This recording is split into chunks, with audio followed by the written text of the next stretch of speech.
এটা ছিল আমার স্বাদের দিনের ভিডিও। অনেক রকম ভিডিও তুলবো ভেবেছিলাম, কিন্তু অনেক কিছুই করা হয়নি। যাই হোক কিছু কিছু করেছি, সেটাই তোমাদের সাথে শেয়ার করছি।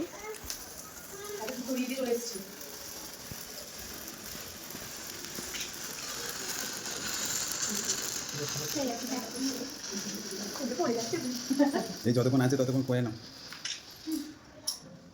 এটা আবার ছাদে গিয়ে বউকে আমি পোজ দেখাচ্ছিলাম একটা একটা করে, আর ওকে বলছিলাম এরকম করে তোলো, এরকম করে তোলো।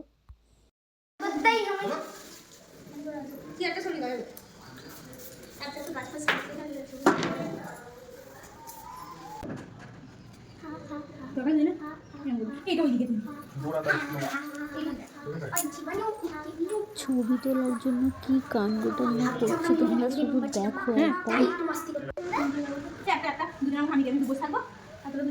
তো ফাইনালি ছবি তোলা রেডি, তোমরা জানিও কেমন লাগলো।